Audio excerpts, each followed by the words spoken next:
I'm a business guy. I'm not a politician. I'm the new kid on the block. I came to the Senate with white hair and am not looking to be the chairman of committees or whatever it may be. I'm the most impatient guy in town. And absolutely with all in me, I know exactly what the key to Emerald City is. You're not afraid. There's too many people afraid. But Bitcoin represents protection. It represents strategic. It represents pragmatic. It represents growth.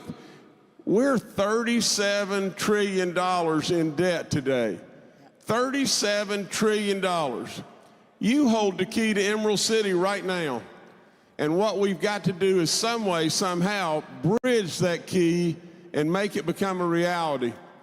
You hold so much power. Absolutely, we need every single last one of you. But today's our day. We can do it today.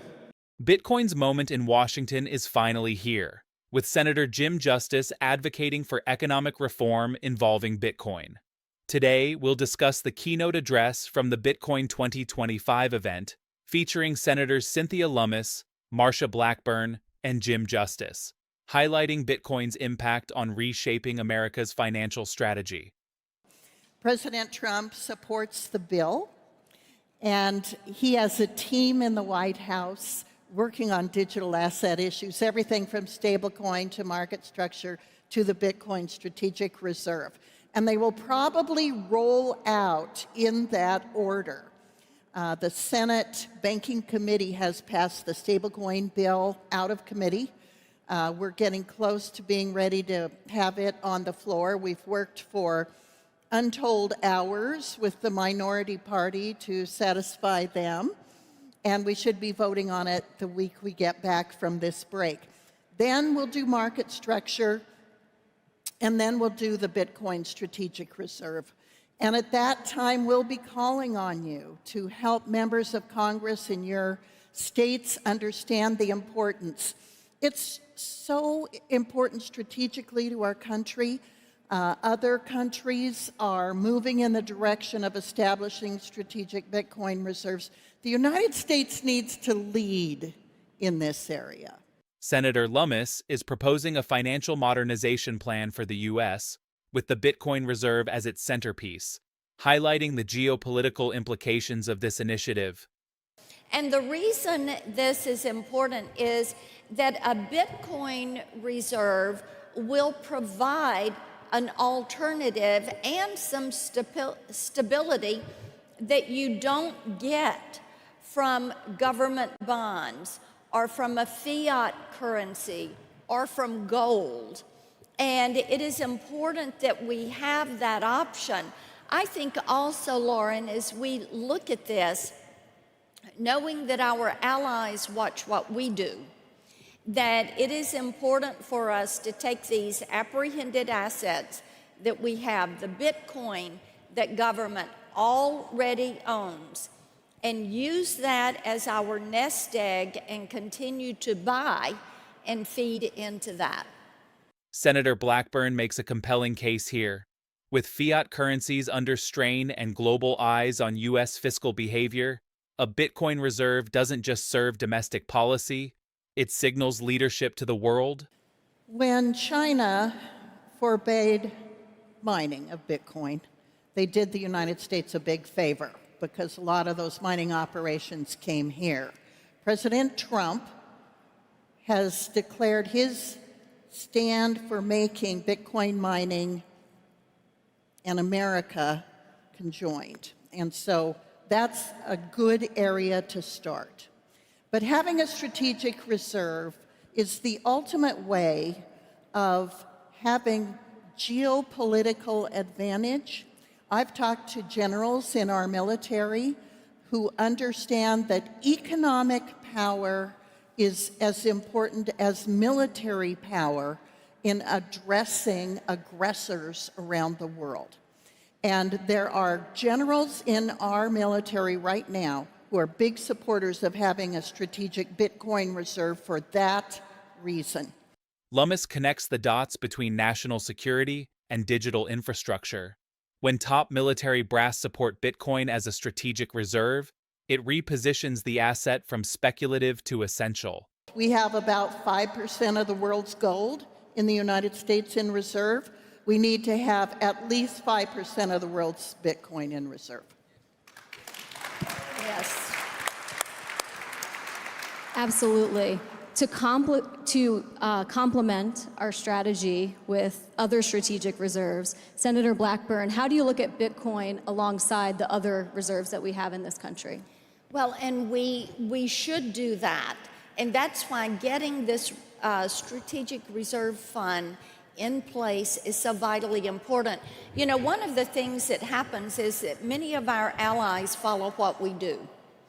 So and if you want to get a good in-the-moment snapshot of this, watch what is happening with the tariff and trade negotiations.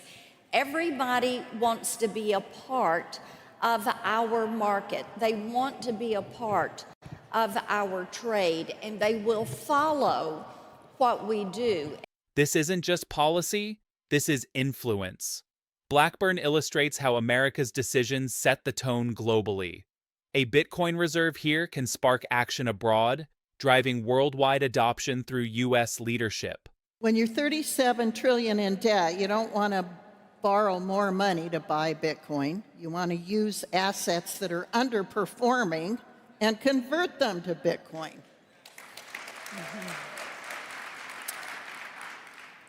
So the Bitcoin Act would have us first use the money that is, Senator Blackburn mentioned, is in the asset forfeiture accounts to be the basis for the first year's purchase of Bitcoin. We think we have about 200,000 Bitcoin in asset forfeitures. We're still trying to find out what the exact number is.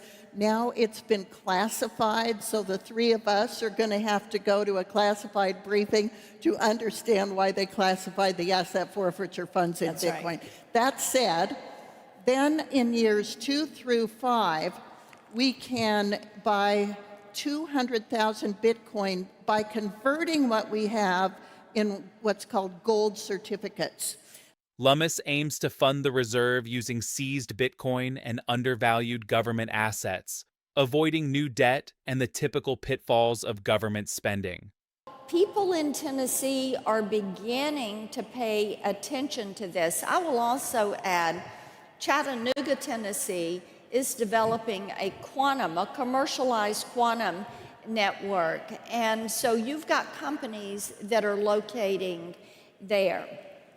In Tennessee, people like the idea that you have Bitcoin coming into the state, that there are mining operations coming into the state. They look at this as high-paying jobs.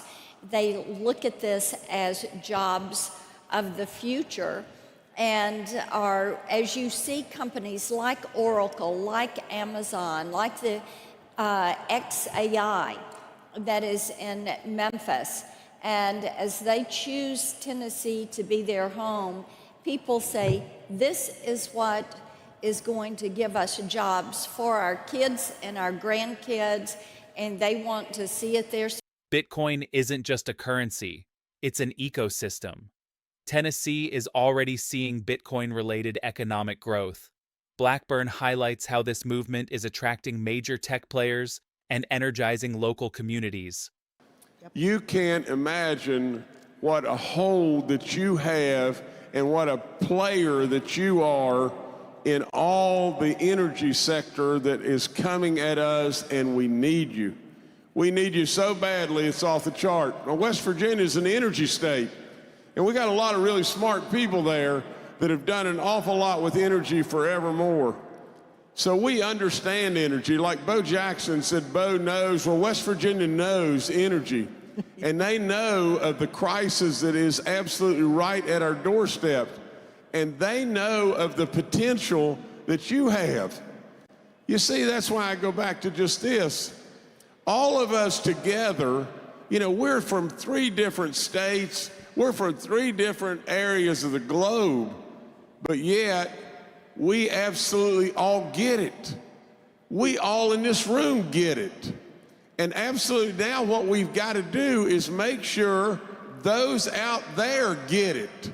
Because when they get it, then all the politicians and everybody will move at light speed. Justice brought the energy issue full circle, underscoring how Bitcoin can become part of the broader U.S. energy strategy. States, like West Virginia, aren't resisting. They're ready to lead if the public understands what's at stake.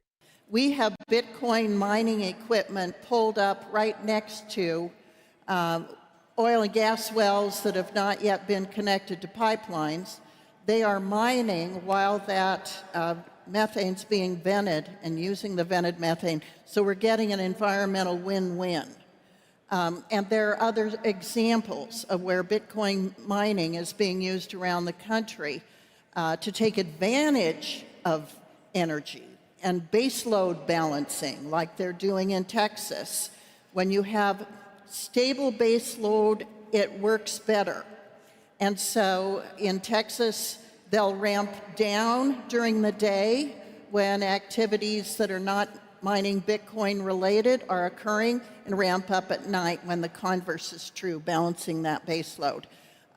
Bitcoin's an advantage to this country in terms of energy consumption, energy adaptability, and is helping pave the way to artificial intelligence. Bitcoin's energy use is often criticized, but Lummis shows how it can actually solve energy problems.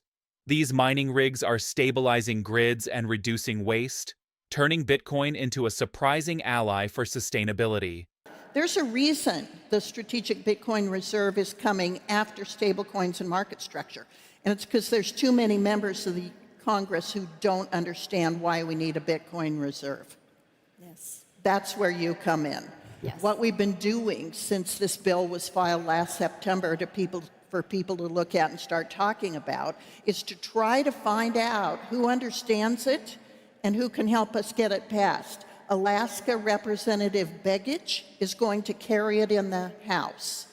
We're involved in carrying it in the Senate.